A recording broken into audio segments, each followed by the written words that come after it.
Hi, welcome everyone.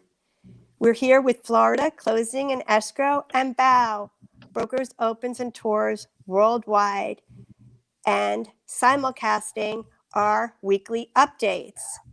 We're here with John Iwanu and Anthony Bauza, both expert attorneys. We include the legal services at no additional fee, and we have most languages, and we conduct closings in our office, and during this time, also curbside as needed, any location as needed. Also, clients from out of state and out of the country with online notarizations, etc. So contact us for details. We're here to help you to close more deals, and we hope everyone stays safe and successful. And we look forward to even a better year ahead in 2021. And we're here to answer any questions and assist you to close more deals. Today, we're going to have a special topic, the updates to the as-is contracts. And actually, I already had one question on Section 8, John, if you could go into the differences. We already had one question in that, if you can address that as you speak. And then Sure. At the end, we're going to give an update about the stimulus and markets. So thank you all. And if you need to reach us, it's floridaclosing.com or 1-800-FL-CLOSE. Thank you. Okay, thanks, Sydney. Welcome, everyone. Now that the real estate market has picked up, we're getting a lot of questions on how to properly fill out an as-is contract. So I'm going to go through it real quick. I'll give you the do's and don'ts on the proper way to fill out the contract. So I'll share my screen now, and you can follow along as I go through. Okay, so do you see it? Yep. Okay. So obviously top left as is, we want to make sure we're using the proper form, and you want to make sure you're using the most recent form. So you'll be able to find that out in the lower left-hand bottom of the page where it says revised 6/19. That's June of 2019. So that's the latest version of the as-is contract that's out. Okay, a couple of do's and don'ts. So first, seller, do not put owner of record. Do a little bit of due diligence here, find out who the actual seller is, and put it here. The reason that's important is if there's more than one seller, we have to make sure that both sellers sign the contract. If it's a corporation or LLC, we have to make sure the proper person can sign on behalf of that company. So always find out who the seller is and put that here. Next, address located in, this is actually county, not country, so make sure you either put Broward or Dade or Palm Beach. The legal description you can get from the tax record, so include that there. Another important item is line 20. You'll see here it says other personal property items included in this purchase are. Make sure if it is included to add washer and dryer. Washer and dryer is not a standard personal property item that's included above here. You'll see ranges, ovens, refrigerators, dishwashers, and things like that.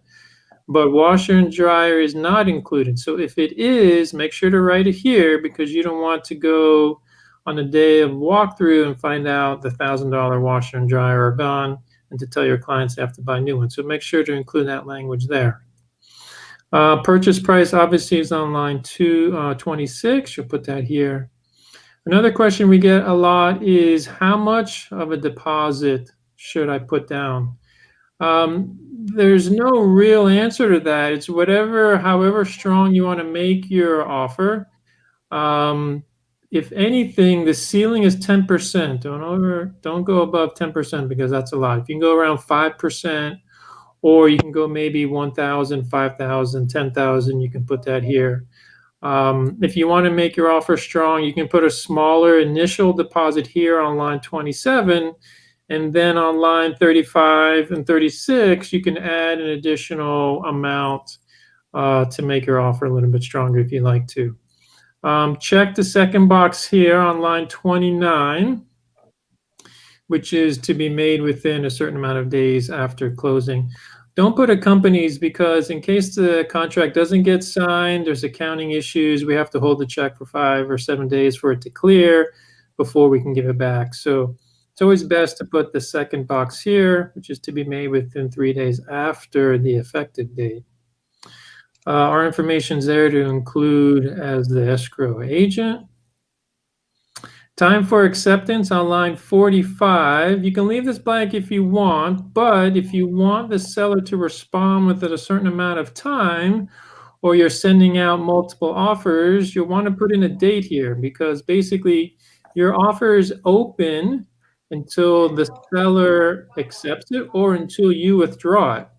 So you don't want too many offers out there at the same time. So put a date, maybe 3, 5, or 7 business days should be fine. Closing date, line 52. We got questions about this. How much should we put?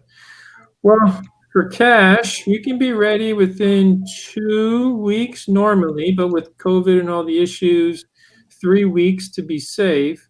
And with loans, now lenders are so busy. 45 days was the norm, but now I would recommend putting at least 60. So you can put on or before those 2 dates, depending on if it's cash or if it's a loan.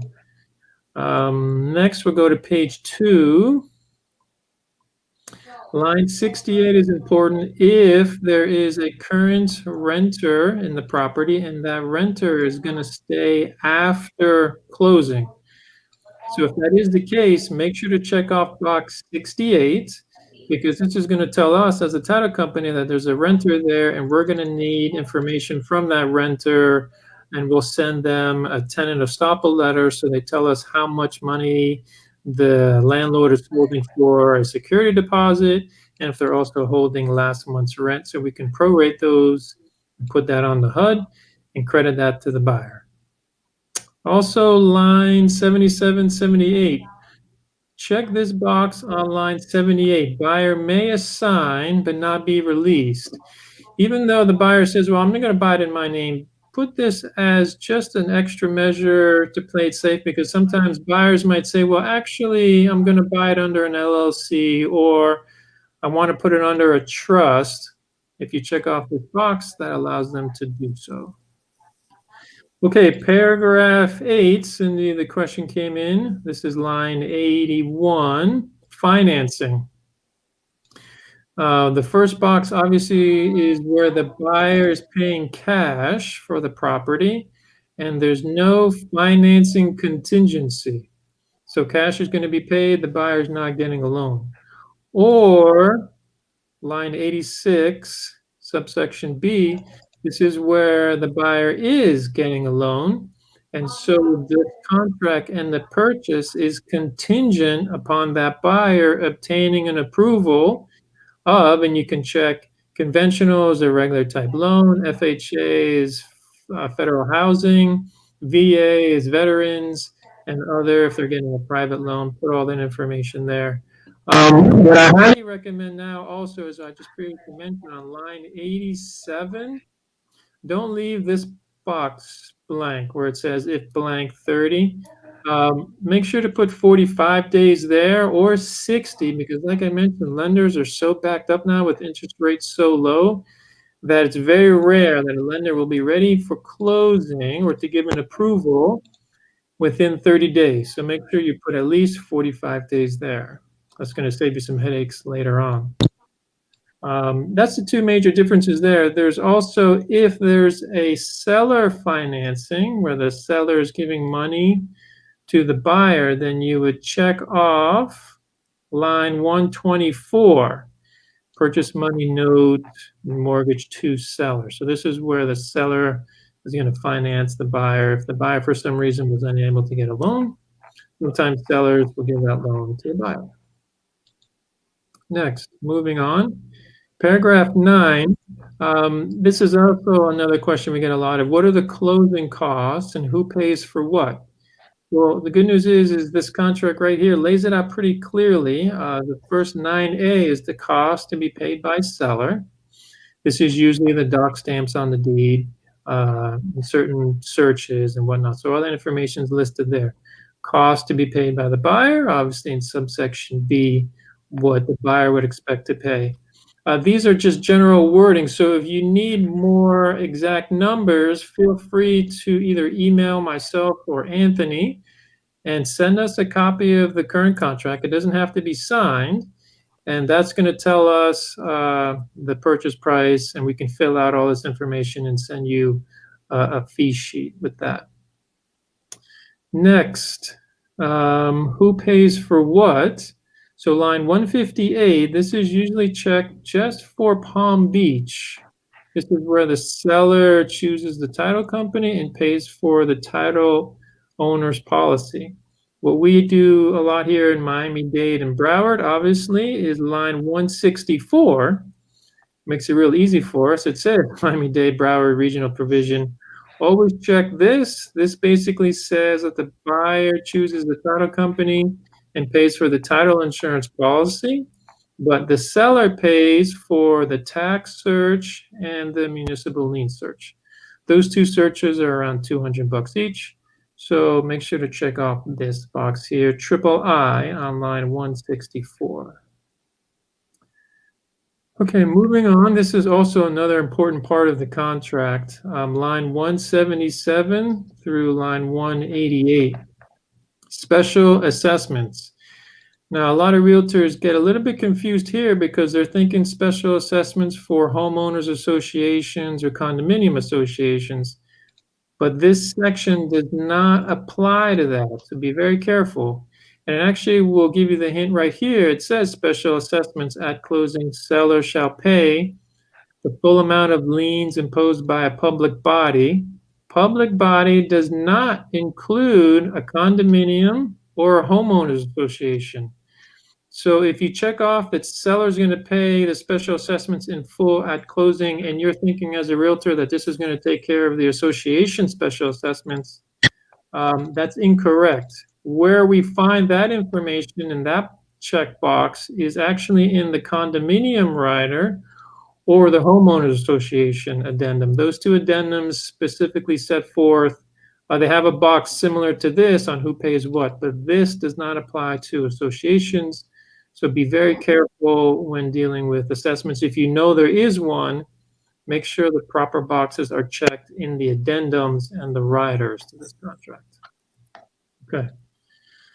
Moving on, general things. I do highly recommend, we're going to not go over each topic here, but if you do have a chance, I highly recommend reading through this contract to familiarize yourself with all the rules and guidelines. This basically sets forth the playing field for all litigation. So basically, we look to the contract. If there's an issue, if there's anything in dispute, the first thing we go to is the contract, and we find out what boxes are checked and what the rules and guidelines are for this closing. So make sure to read through a contract if you can. Okay, next, a very important part of this as-is contract is paragraph 12, line 248 to 262. This is the property inspection section, but also this is the right to cancel section. So a lot of people just think, oh, I don't want to do an inspection. Do I still have the right, or do I have to, or can I still cancel? During whatever time is set forth here, if it's left blank, it's 15. I also recommend don't leave it blank.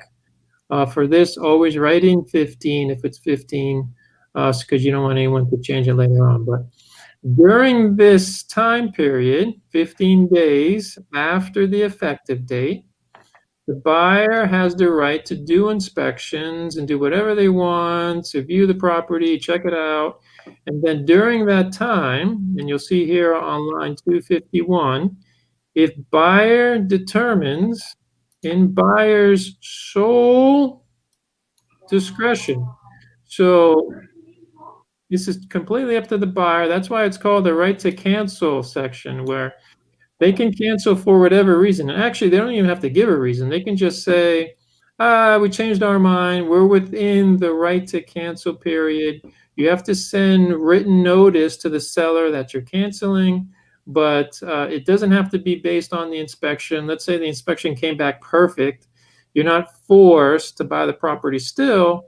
You can cancel and say, well, we've changed our mind. We're no longer interested in the property.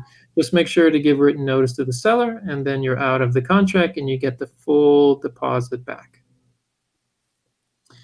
Subsection B of this is also important, the walkthrough inspection and even re-inspection. Sometimes we'll get questions, should we even do an inspection? We saw it when we first saw it a month ago, everything looked fine. Highly recommend doing a walkthrough. My recommendation is doing a walkthrough in the morning and coming to closing or coming to our office and doing the closing in the afternoon or shortly thereafter.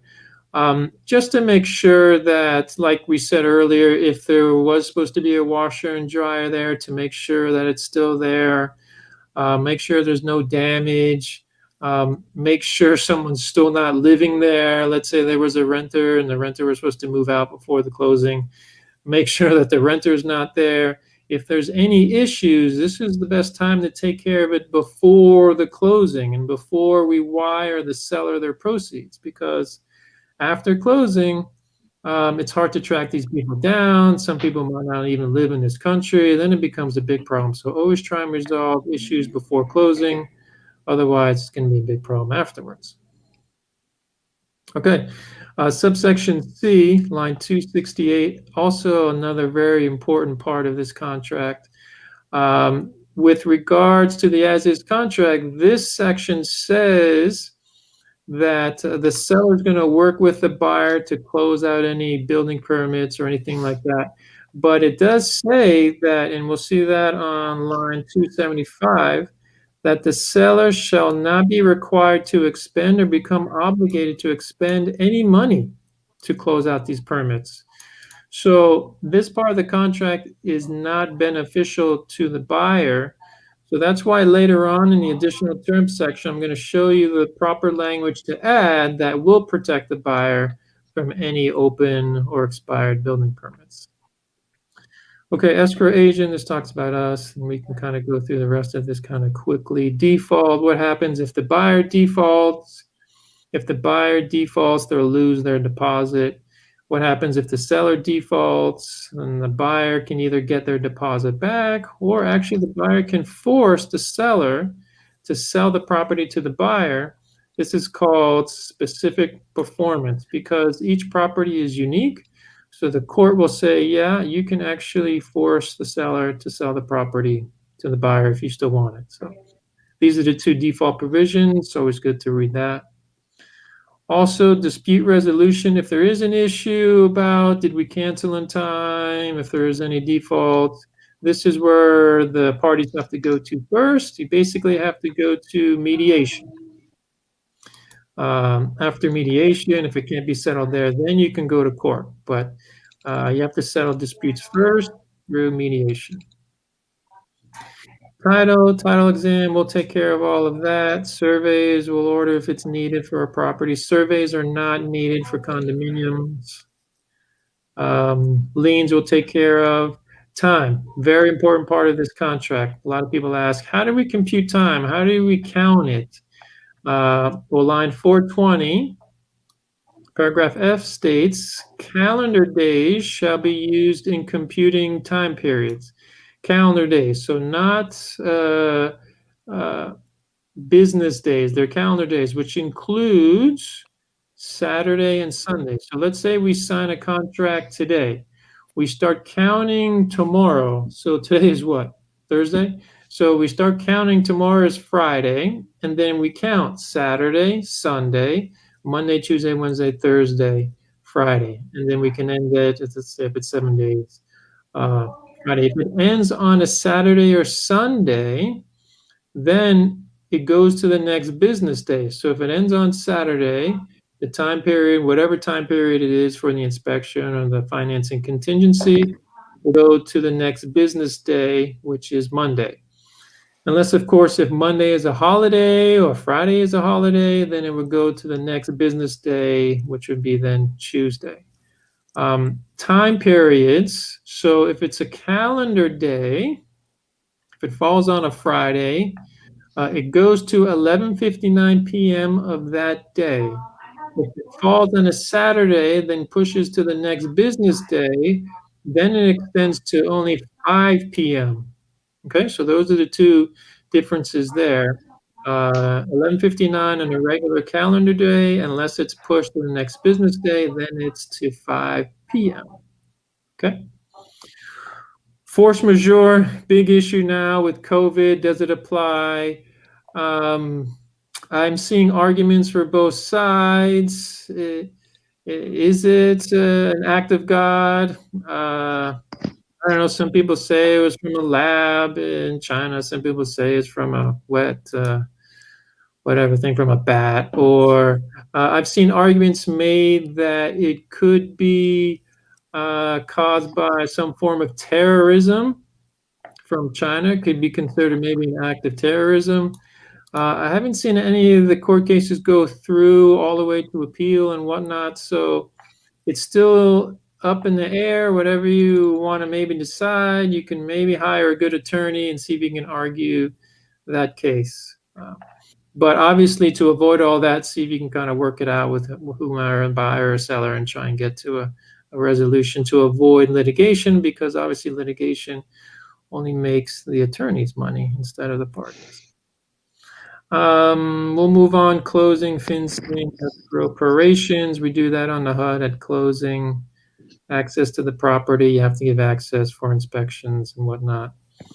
1031 exchange, we can talk about that next time. 1031 exchange is for tax purposes.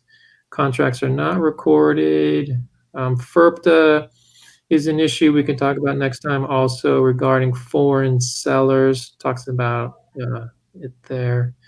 And then we get to the addendums. A condominium rider and association addendums are different. Sometimes I'll see these two boxes checked. It's one or the other. It's either a condominium or it's either a home if there's an association. So make sure you check the proper box and add that addendum. If the seller is going to give financing, check this box. Appraisal contingencies are great. If you can get these signed and added to a contract, this works very well when buyers are getting loans. In case the appraisal comes back a little lower, the buyer can cancel or try and negotiate the price down with the seller. These are good over here, T and U, pre and post closing occupancy addendums. If the seller needs to stay in a little bit longer after closing, you can fill out a post-closing occupancy. If the buyer needs to move in before closing for whatever reason, you can fill out a pre-closing occupancy addendum. Sale of buyer's property is very important. If the seller is selling a property and then is going to use those proceeds to buy another property, make sure to check off this addendum. And then if you are related or you're buying a property yourself as a realtor, make sure to check off this box, licensee property interest addendum. Okay.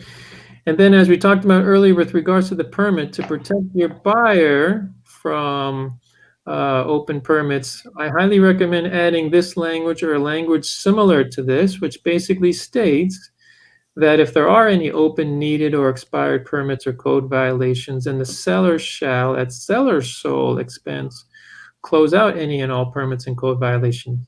So what we're doing here is the normal language in the contract put the onus on the buyer. So we're reversing that and putting it back on the seller and saying, hey, seller, if you have any open permits, maybe you hired a company, they did some work, they opened the permit, but they forgot to close it. It's going to be your responsibility to contact that company and close out that permit before closing. And then also very important, signature lines. Make sure, as I said, the proper person is signing. Also highly, highly important is to make sure they date it, right? Because this is going to tell us when the effective date is and when the clock starts to start with all the contingencies and whatnot. And then finally, don't forget to add your information here. If you're a buyer's realtor, you're the cooperating sales agent, so your name goes here, and your brokerage company goes here. The listing agent, the seller's realtor information goes here, and the broker goes here. One very important thing to note is if you put your information here and you put 3%, but the MLS says that it's only 2% for the cooperating broker, and you think if you put 3 here, that's going to control. It doesn't. This contract says that this contract shall not modify any MLS or any other listing made by the listing agent. So whatever the MLS says, that's what's going to control. So make sure that if it says 2%, you're working out a deal with the listing agent that you're going to get 3 and they're going to get 1. Make sure you get that in writing from the listing agent's broker. Make sure that they sign that. Okay, so they sign there, and make sure also buyer and seller, they initial the bottom of each of these pages that we went over. That's a kind of an overview of the do's and don'ts of the as-is contract. If you have any particular or specific questions that you want to ask myself or Anthony, feel free to let us know. And a big advantage of working with us is that we will review the contract or do contract draft, addendums, again, all included in our service. So if a client wants to make an offer, contact us from the inception, and we will help you through the whole process from contract to closing. And again, we include escrow, answering any questions in addition, and most languages. So, and we're also here to help you with some marketing tools, including virtual opens and tours, live broadcasts, 3D tours, immersion, virtual staging, virtual real. Yep. Same thing, message. And next, Also, I one would thing- like to ask Anthony Yeah, okay. to add in any updates about stimulus. Yes. Anthony, So, before you start, just one mhm. thing real quick. If they do have this contract before, if they want to send it to us, we'll take a look at it.